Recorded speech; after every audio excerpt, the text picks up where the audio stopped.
We are going to look at 4 pieces of history: a sacred cup, an extinct French royal dynasty, a secretive order of Crusader monks, and a deadly 20th century political forgery. These 4 elements occupy completely separate timelines and have absolutely nothing to do with one another. But in the modern era, those isolated historical facts were stitched together into an elaborate alternate reality. The result is one of the most widely believed and intricate conspiracy theories in history. To understand how a fiction that massive gets built, we have to pull the threads apart and examine the raw ingredients before they were corrupted. We start with the Holy Grail. It begins in 1190 as a prop in an unfinished romance poem by French writer Chrétien de Troyes. In that original story, the Grail appears as a mundane, shallow serving dish.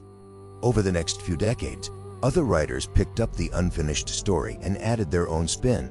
They transformed this ordinary dish into the cup of the Last Supper, the vessel used to catch Christ's blood at the crucifixion. As the legend grew, these authors needed someone to protect this newly minted relic.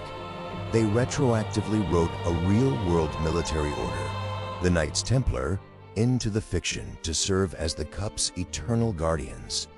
The myth makers then anchored their story to physical geography. Places like Glastonbury Abbey in England were written into the lore as its final resting place.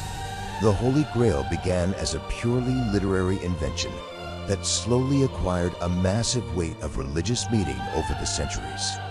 Our second ingredient drops us into the 20th century. It is a text known as the Protocols of the Elders of Sion. In 1897, the first Zionist Congress met in Switzerland to discuss a Jewish homeland. To undermine them, the Russian secret police plagiarized an obscure 1864 French satire, swapped the characters, and published it, framing the Swiss assembly as a clandestine meeting plotting global domination. British journalists at the Times exposed the document as a clumsy plagiarism in 1921.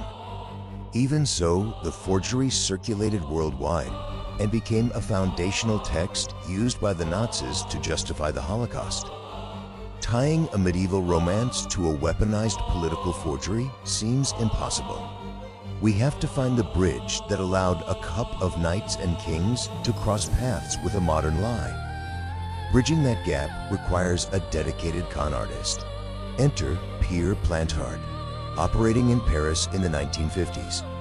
Plantard harbored a delusion that he was the rightful heir to the Merovingians, a French royal dynasty that had been dead for over 1,000 years. To support this, in 1956, he registered a fringe association he called the Priory of Sion. A claim to a throne requires proof. During the 1960s, Plantard and an accomplice forged a series of medieval genealogies and discreetly deposited them inside the French National Library in Paris, creating a trail of fake independent evidence. These planted documents, known as the Secret Files, claimed the Priory of Sion was an ancient secret society that had historically created the Knights Templar to protect the surviving Merovingian bloodline, Plantard's bloodline. Plantard had successfully manufactured a localized, self-serving history to feed his own ego, unaware of how massively his lie was about to be exploited.